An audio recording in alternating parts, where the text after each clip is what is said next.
I think the number one thing people get wrong about their identity is that they are their trauma. Essentially, you have to say who you think you are at the moment. It took a minute for me to really realize that I had picked up everything that had ever been an experience or the way that I interpreted to be trauma, put it on my back, and was trying to move forward with the weight of that on my back. And it's really difficult. How do you snap people out of that? We see it so often, it's so prevalent that people don't even realize that that is not the right way to go, or that it's impeding their growth. You know, you often hear people say, well, I'm a breast cancer survivor. And not to say that there's anything wrong with that. Like, there's pride in that. This map of consciousness that was developed by Dr. David Hawkins, and he mapped each emotion to a frequency. Pride is not a high frequency.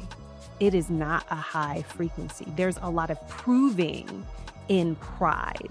But if you are saying, you know, I am a self-assured warrior, or not even warrior, because you know, warriors, like you fight, but I am in my power. I have power over my existence, my healing, my all of the things. Like, I am tapped into my power versus I'm a survivor. There's a difference. So the way I snap people out is just, I have been looking forward to this chat because you and I are really kind of just getting to know each other. So we haven't really had a chance to dig into philosophies and that kind of a thing.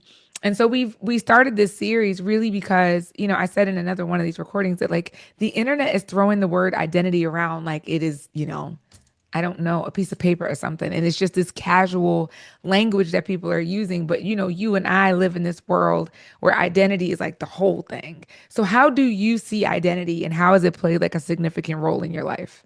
well, first of all, I'm excited to be here having this conversation with you too. And when I think of identity, I think of, who do I believe I am?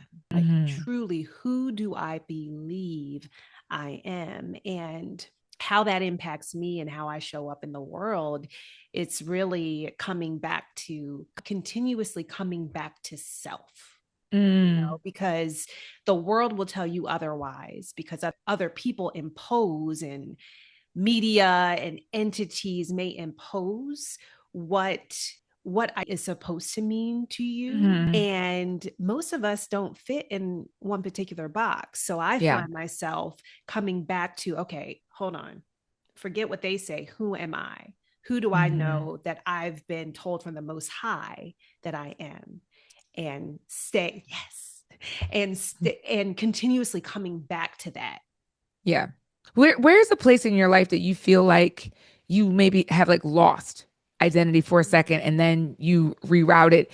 I have like 5 questions about this because of the way that you framed it. I highly agree with your approach to like allowing your identity to exist in a plane outside of yourself. The Most High is also my language, so we will do that. But how have you in your life, when a period of identity loss happened, because it happens, how did you navigate yourself back using God, the Most High, as your pathway forward?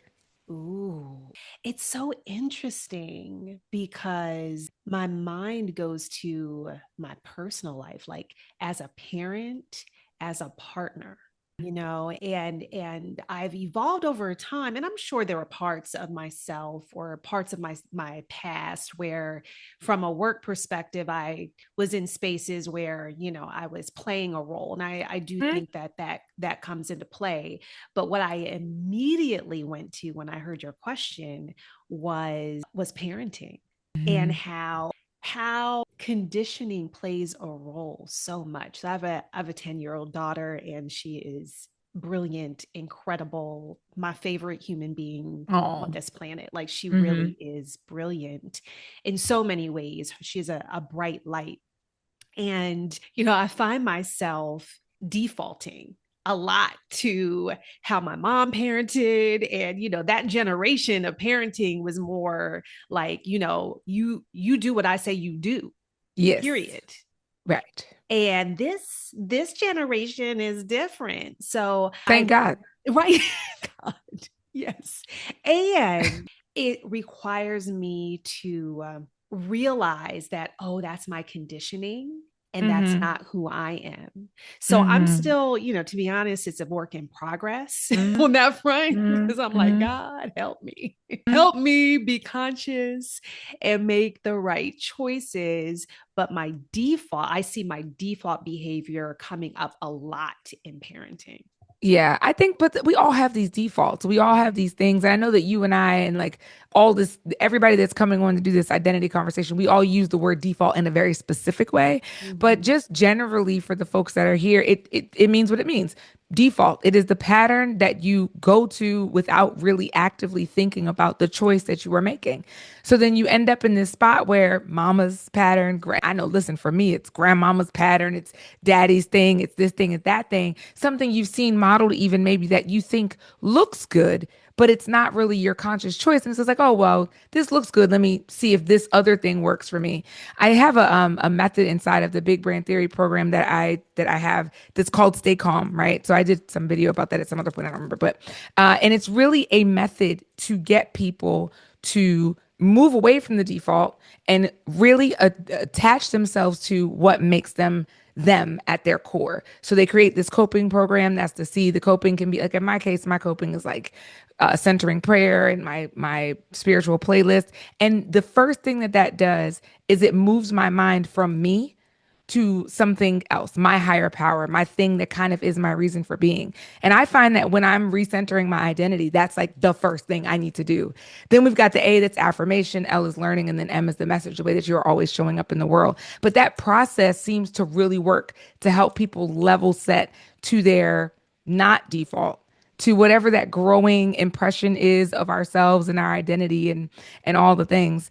I feel like there's been a mixed bag of responses to this next like part though. Do you think your identity is fixed? Do you think that it's something you were just born with or something that like other things and experiences contribute to over time?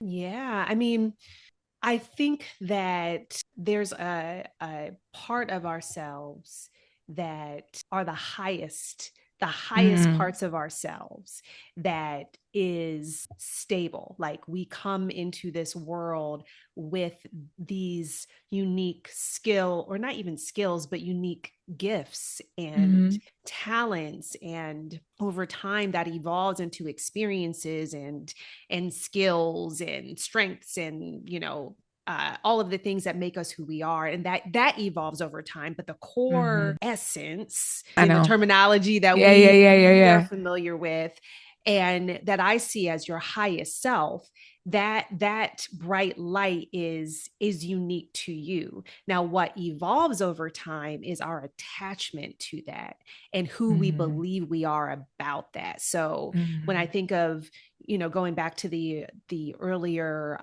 definition of that I see of identity being who you believe you are, then that, sometimes people feel like that is fixed. Like, oh, I hear with clients all the time, well, I am blah blah blah blah.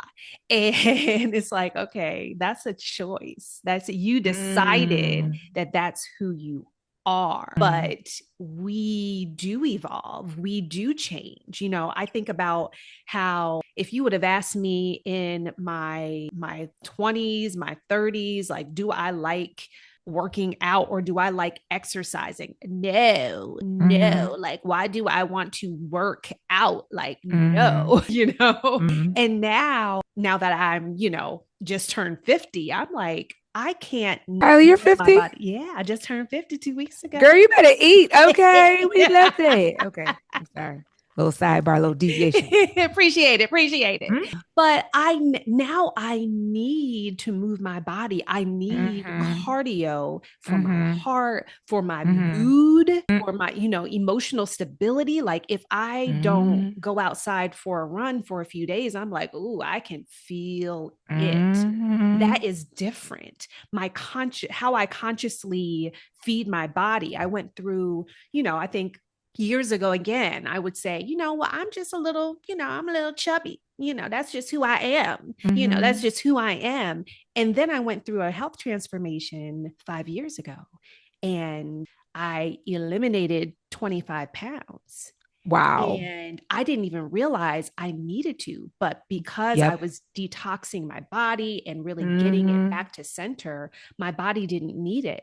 And now I can't keep the old weight on because No. my body, like, even when I just had a birthday. So, and then my anniversary, and then people wanted to take me out for my birthday. So I'm like Yeah. eating a lot of things that I don't normally eat. But once I stopped it, 3 days, and my body was like, "Oop, Finished. we Yep. back, we back." Yeah. So we do evolve. We But do. what you're saying though is so interesting because you're saying it about like weight and the changes as we shift in our aging processes, like, or really whatever. But I had that same moment in my early 30s. I hit a life crisis that pushed me toward fitness. So I ended up Mhm. really building in a good baseline in my early 30s so that even if I up and down over the course of, a decade, by the time I'm back in my 40s, I'm like, I can give me a couple of weeks, give me 3 months. Oh, I'm all Right. together, back together. So, but what you're saying is so interesting about the picking up and putting down of things as our identity evolves. I feel like that is something that we don't do. I want to say well, right? So, like in Mhm. my experience with coaching people, and you have vastly more experience coaching people than I do, and I want to get to that in a second. But like in my experience coaching people, I find we are so resistant to release the things that are no longer serving the current version of our identity. And we're so reluctant to pick up things that would push us and propel us forward. I find it most when I tell people that in for your next iteration, because the people that I coach are ending up needing to be like coaches or express themselves out some way in the world because they've got a calling and a message and a thing to express, right? So at some point I'm like, hey guys, you've got to pick up this camera and you've got to sit in front of it and you've got to talk and you're not going to like it, but you've got to do it. And the resistance to that, even though I am positioning it as this is the next phase of your identity revelation. Because if there's phases to your identity, all of it's a revelation if it's given from the divine, right? So then as your Mhm. next phase of identity revelation, you're going to have to say some stuff out of your body to get it out and feel it and see what that looks like. And maybe, not like the way you look in the camera and deal with that too. Because if you don't like the way that you look in the camera, go to the gym.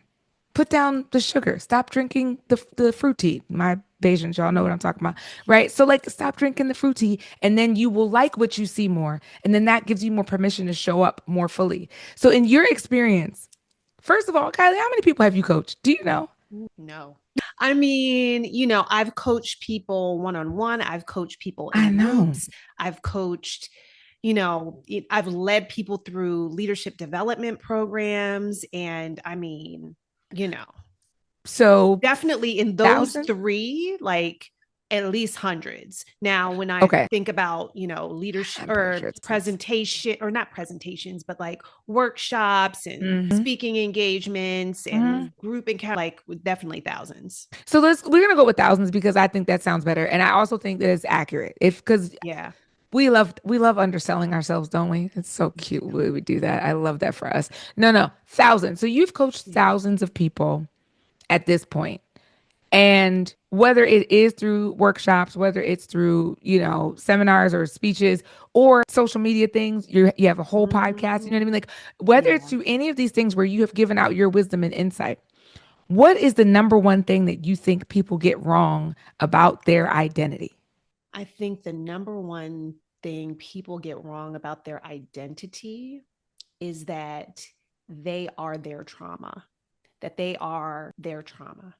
That was me, Kylie. I did that. It took a minute for me to like really realize that I had picked up everything that had ever been an experience or the way that I interpreted to be trauma, put it on my back, and was trying to move forward with the weight of that on my back. And it's really difficult. How do you snap people out of that?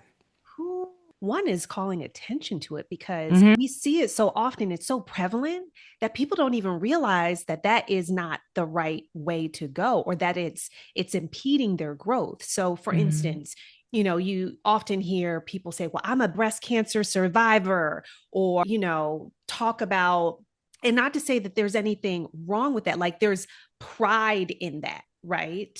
Hmm. But pride, there's a this map of consciousness that was developed by Dr. David Hawkins, and Mm-hmm. he mapped each emotion to a frequency.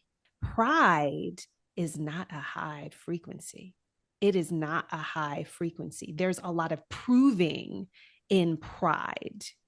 But if you are saying, I am I don't know, like I am a self assured warrior, or not even warrior, because warriors, like Fighting. you fight, Mm-hmm.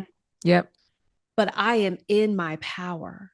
I have Mm-hmm. power over my existence, my healing, my all of the things. Like I am tapped into my power versus Mm-hmm. I'm a survivor. There's a difference. So the way I snap people out is just what Raya did with you. It's to say, Mm-hmm. okay, is that who you want to Mm-hmm. be? Like realizing the connection there, and that the more that you connect and identify with the trauma, it's always going to be a battle.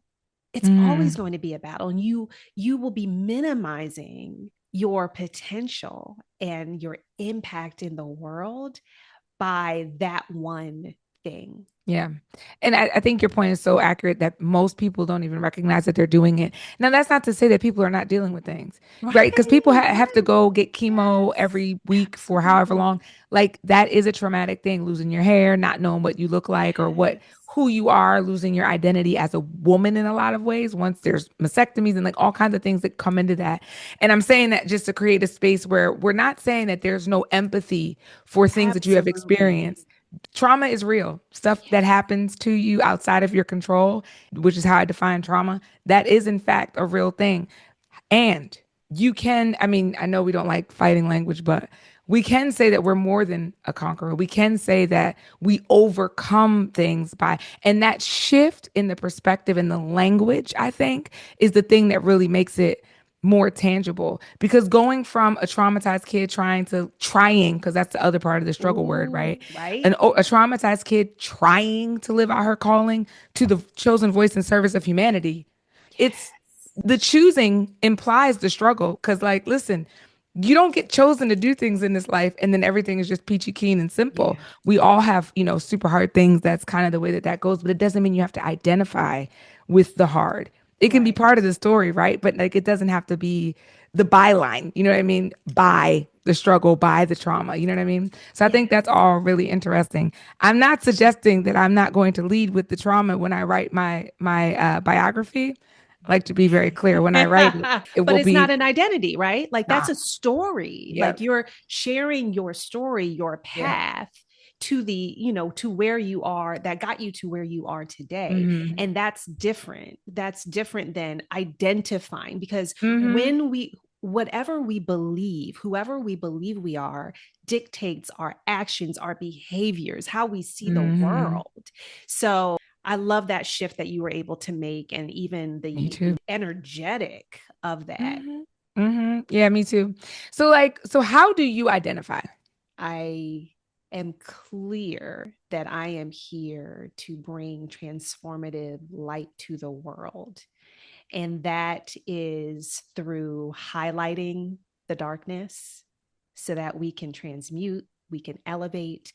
That is by spotlighting the gifts that people have. Mm-hmm. That is by being a lighthouse that will draw people to their highest self. That is who I know I am here to be in this world. How do you live that every day? Mm. One is recognizing that I need to come from a restorative place, or not even Mm-hmm. restorative. I need to come from a sourced place.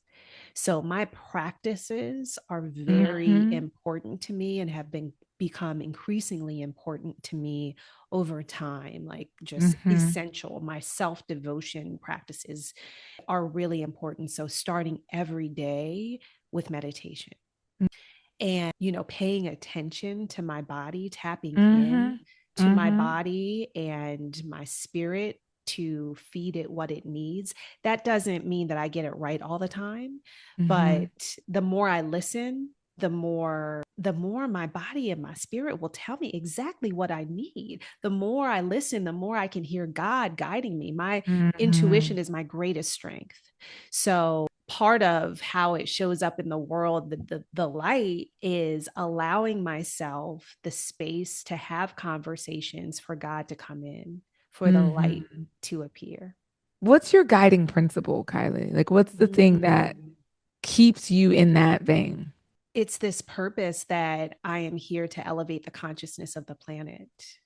So, and that starts with me. I feel like all of us who have callings, it starts with us first, even when it doesn't feel like we need it, you know?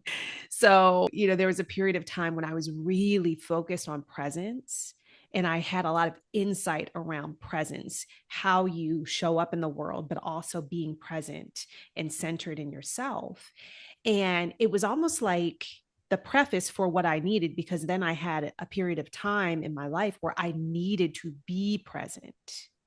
And that awareness of, oh, in order to have great presence, you have to be present, came almost like a download, not even almost, like it was a download that I was going to need for the future, even though I was Mhm. broadcasting it out, sharing it in the work that I did before I needed it, or before I really needed it.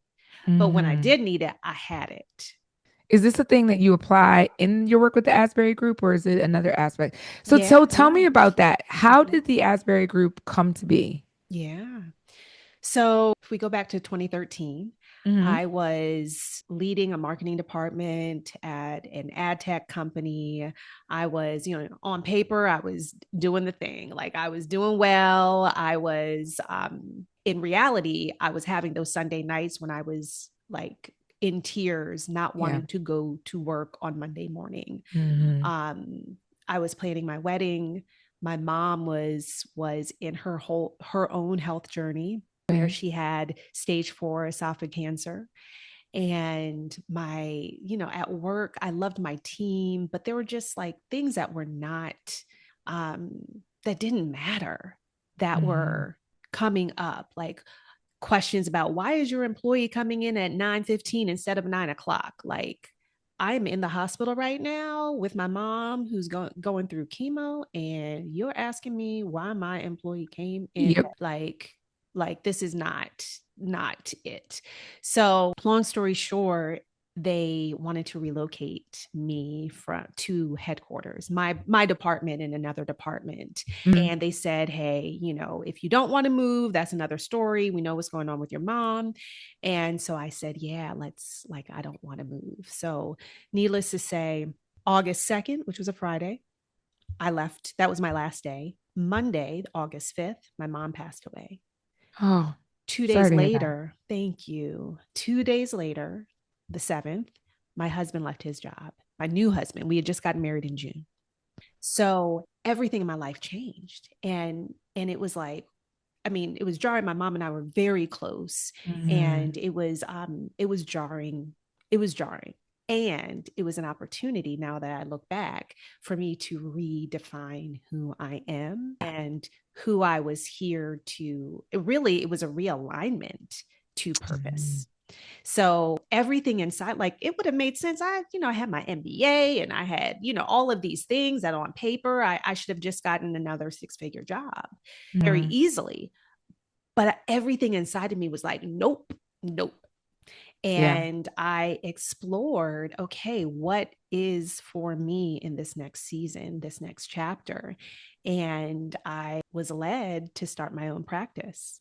And so in 2014, the Asbury Group was born. The Asbury Group was me, but it was clear, like the name, again, another download came to me. Asbury Drive was where my mom lived. Oh, And wow. so I wanted to honor her, pay Hmm. homage to her without including her name in it. Yeah. And it wasn't going to be for another, 9 years or 8 years before it would be a group. And Wow. so it started with image consulting, personal branding work, speaking engagements, workshops, coaching. Although I didn't want to be a coach, I revered the coaching industry and I didn't have certification. But Yeah. by the time I got my 10th client and I was seeing the clients have like nobody was asking me, do you have your certification? All they wanted to know Yeah. was that they were receiving results and they had them. Yes.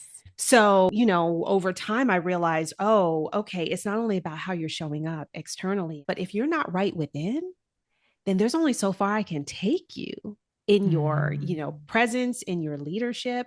And so Mm-hmm. that took me on a path of a more of an inside out approach and a whole person approach to the work that Yeah. evolved over time to more leadership development and then working with large clients, global clients. And by 2022, we started building out our team because it was bigger than me. That's amazing. That is an amazing story. I feel like the more people I talk to that are living in their purpose and that really are clear about who they are reading the divine breadcrumbs that are being dropped before them. And as I hear you saying, I got another download, I'm getting the thing. So it's really important for you to maintain yourself and your inner space so that you can have those moments and hear those things. That's a beautiful thing. Yeah. What has shifted in your identity since then?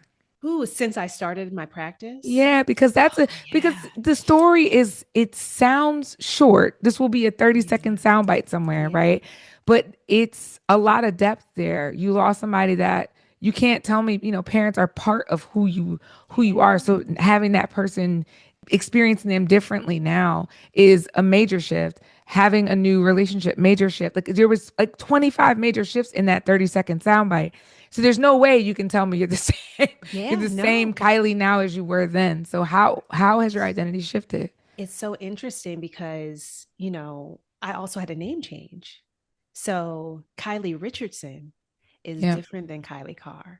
Mm-hmm. Kylie Richardson, yes, she was vibrant and creative and successful. Kylie Carr is living into her purpose. Kylie Carr is devoted to living out Cheryl's legacy. Kylie Carr is assured in herself in a way that I don't know Kylie Richardson was. Kylie Or could Richardson be. was doing, yeah, or could be like she was Yeah. doing all the things. She did a lot of Yeah. things, Mm-hmm. but she was doing more than she was being. Mm-hmm. Do you think that your marriage actually changed you? Oh, that was a part of it. Yeah, there were Mm-hmm. so many things at the same time. New marriage, losing, the void Yeah. of losing your mother, Mm-hmm. other family dynamics. And then, in 2016, I had my daughter and like all of these things, new business, like all of these things at once. So it's hard to parse out like, oh, Which this thing one was the thing? Yeah, thing, yeah, yeah. right, changed me. It Yeah. all did. It Yeah. all did. I think something that's super important as we are like trying to make identity and identity language more accessible for people. And like listen, and realistically accessible for people. Okay, this thing, the internet stuff, y'all, it's not the thing. The thing that people are saying on Instagram about your identity, you pick and choose, like you can go into a closet and pick and choose the elements of your outfit. I think that's why you end up seeing so many people in identity crisis. What I hear you saying is that it's an unfolding. And sometimes that unfolding Yes. is very much about acknowledging hard, acknowledging change, going and going forward, choosing the path that is forward, even if the path forward is uncertain, even if things need to change a bit. Who you are is forward, not behind. That's if I could sum up so that Yeah. people can kind of take it and apply it to themselves, because I think that's super important. Kylie, if it was one thing, let's say you were doing an intake with someone, if there's one thing you would need them to know and or accept, what would be like that one thing? About themselves or about me, Either. know or accept. I would say that really, this life that we're on requires us to be present to it. And the more we can release expectations and be open to the possibilities, the more life can show up for us, to us, with us. So anytime, I guess I was going to say, like, if I'm talking to a potential client, but you said intake. So I'm bringing someone in and, it's beginning the process. It's It could be really, a potential client if that yeah. feels that if that's easier. It could be that. Yeah, I mean, I think with a potential client, it's, be open to what's here for you. Let me tell you Mm, about potential clients. So, mm-hmm, this is what, when people come to us, they typically have something specific that they're looking to work with a coach on. So, I'm talking with our about our coaching practice. So, I want a promotion. I want a job change. I'm about to retire. So I want to know what that next thing is going to be. There's something very specific, tangible, and usually work or business related. mm-hmm. And it's never about that. Ever. Ever. Nope. Ever. And I love this. I love that moment, just like I love the moment of when people are starting our leadership development programs thinking it's going to be just like every other leadership development program. And I'm like, Mm-hmm. oh, you have no idea what you're about to get into, because we're Mm-hmm. about to excavate, we're about to go deep, you are about to be transformed and become somebody different, or Mm-hmm. a better, elevated, expanded version of yourself by the Mm-hmm. end of this, if you're present to Mm-hmm. it and you're open to it, right? So, but they're thinking, oh, I'm going to learn how to, Yeah. get better management skills and refine my blah blah blah, right? Get more money. Right. And get more money. Get more money. I left Always. that one out. Or I want to have more Always. money. Yes. Always. And when you go in there, and so I love this idea, or this the sharing the orientation about being present and open to what is here for you. Because if you're present to it, then the possibilities are there.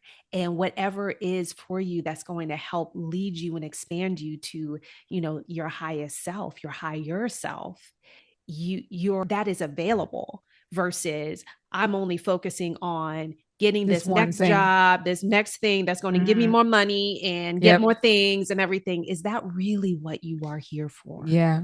Yeah. And I think that's the piece that gets lost in the sauce, right? Is Yeah. that one little thing feels like the most important thing when reality you becoming this next version of yourself. And I really hate that language, right? Because you're Mhm. already your greatest, highest version. You are already that. It's about giving it permission and space is really my thing. My vantage point, I mean, I packed up everything and moved to Barbados. My vantage point is that your environment can be so limiting that you literally are constricting your ability to breathe. I'm not even being, exaggerant. The air in Barbados is drastically different because of where it's geographically located. Not being strange. So for Yeah. some people, being someplace where the air is different gives them an opportunity to more fully expand their own like lung capacity and that kind of a thing. So it's not about I want to be near a beach. That's like one thing. That's why so many people will echolocate on vacation and they're like, oh, vacation is the big thing. And so in your case, what you find is that you have people that are asking you for career shifts, getting up the ladder, increase in raise, whatever. And then you find that it's really give me like your top 3 to 5 things that have in your experience, because you've got all these people, 3 to 5 that really stick out. It's like, oh, I thought it was this, but it was really this thing. Let's see. I thought it was I wanted to write a book, but really I needed to heal the Yeah. the wounds and trauma of my childhood. I thought it was getting this next promotion and role, when it's really I need to say yes to the calling that God told me 10 years ago. And it has nothing to do with the job they're in. Yep. I thought it was, let me think of another one. I am positioning myself to take over my family's business and learning what, the head of a business needs to be. Whereas I actually want to create my own path and devote more time to my family. So getting to the Mm-hmm. truth Mm-hmm. is, whew, yeah, it's something special. It's something special.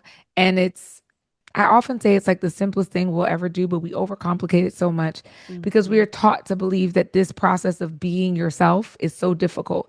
But Yeah. when you say it in a sentence, it's like the most asinine thing on the planet. It's hard to be who you were created to be. It's not a real thing. We just allow it to be difficult. So I love that there are people like you out in the world that make the clear pathway for people to recover and uncover their identities so that they can, do that, shine their bright big old light, intended, out into the world. So what are you excited about next? I'm excited about a lot.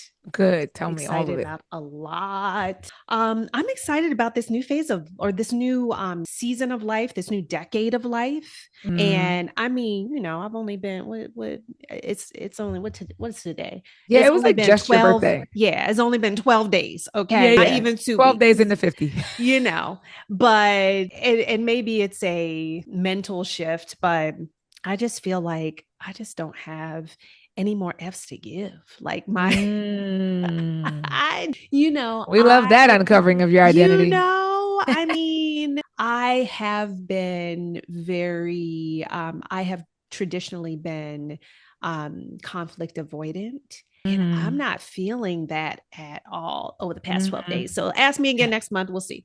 But I'm excited to see what Quote me. right, Send me. what this next season of life will bring. I mean, my family and I are, just thinking about what new adventures we want to go on. And so there's just so many things percolating on the personal front.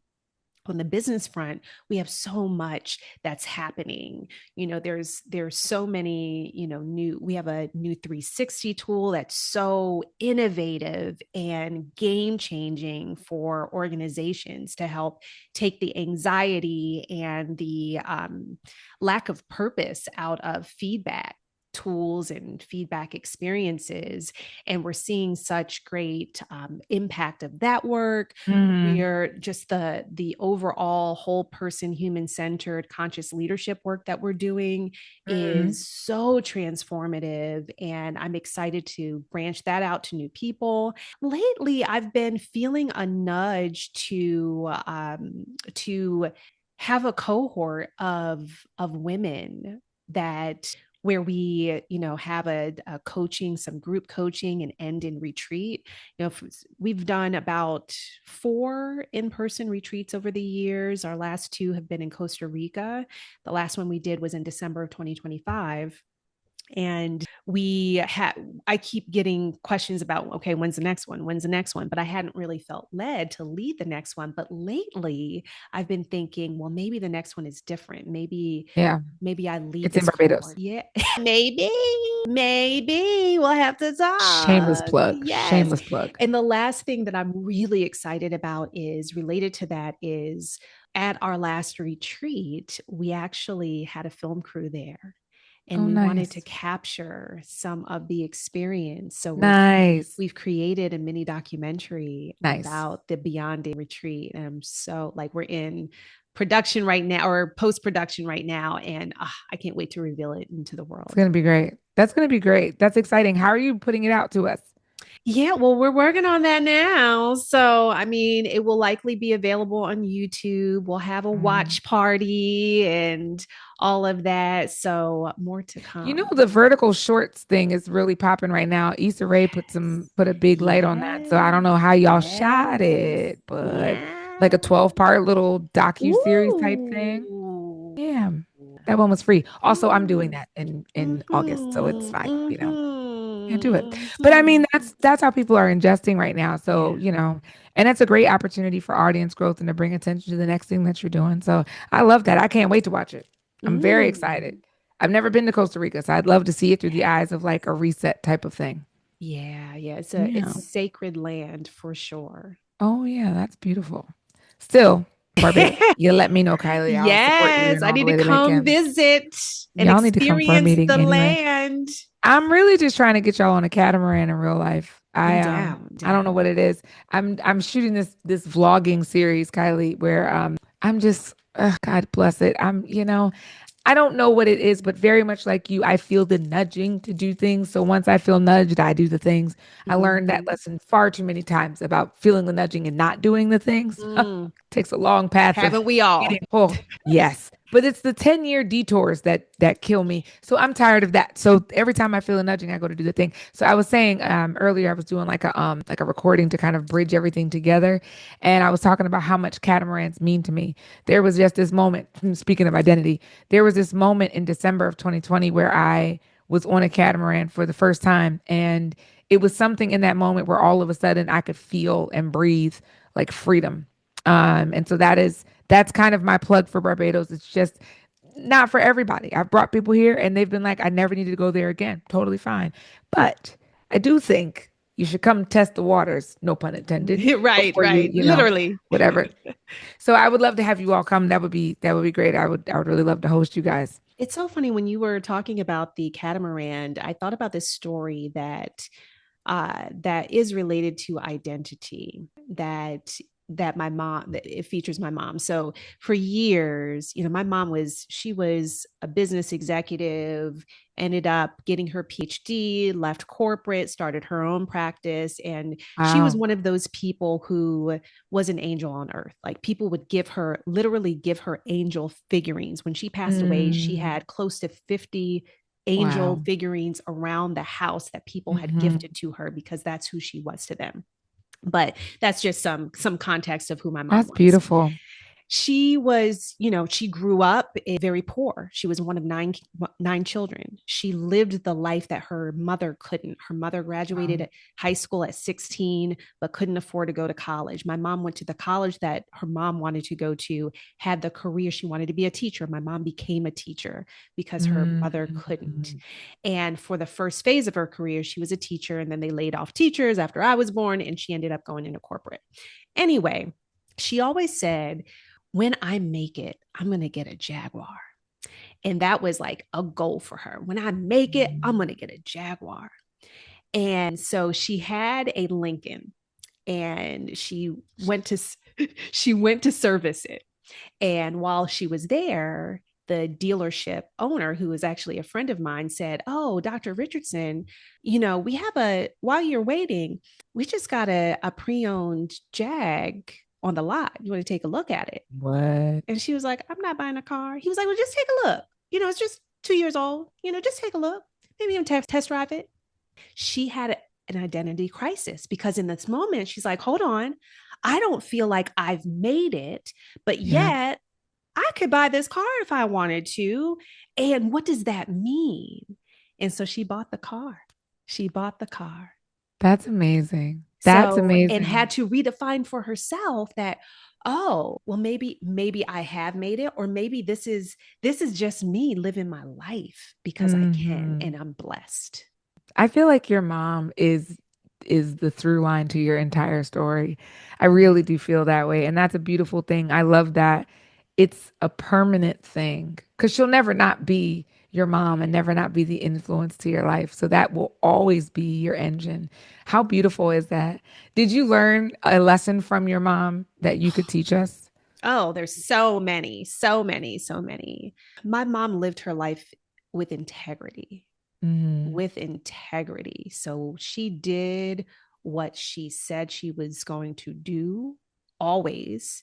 And she held people accountable. Like if you said you was going to do something and you didn't, and you did mm. that to Cheryl, oh, you're not going to get off Yeah.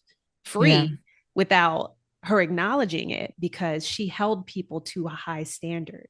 If you say you're going to do something, you do it. And when you don't, I'm going to call it out because you're better than that. Mm, So there was never a question of, like we couldn't slide by with yeah. mom. And also she had expectations. So there was never a question of, will you go to college? It was like, which college are you going to?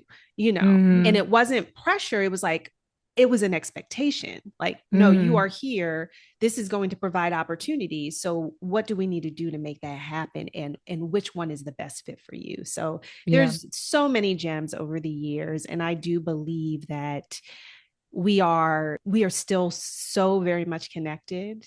even, with her Mm-hmm. being in another realm. Yep. She makes herself present Yep. all the time. The people Mm-hmm. that who are close to me in my life since she's passed know her very well. And I'm so grateful to continue the legacy that she started while she was here. How beautiful. How beautiful. So you see everything that you're doing as a continuation of your mother's legacy. Yeah, for How sure. beautiful. I love that for you. I really do love that Thank for you, Kylie. you. This Thank has been a you. great chat. I really appreciate your time. Yes, thank Be- you. This has been fun. I love that. Love that. What's beyonding? Beyonding is a movement that essentially helps, particularly women, reconnect with the boundless opportunities of life. And What are you guys doing? so we have retreats. So the retreat that we do is the Beyonding retreat. We have Beyonding experiences. We had a Beyonding community that was more of a formal community. Now Mm. it's more of like the people who follow Beyond, that's our community. But at different points in time, we have different experiences and programs and gatherings to help Nice. people reconnect with this boundless mission, this boundless idea that I can create a life I want on my own terms. Wow. Beautiful. I love that.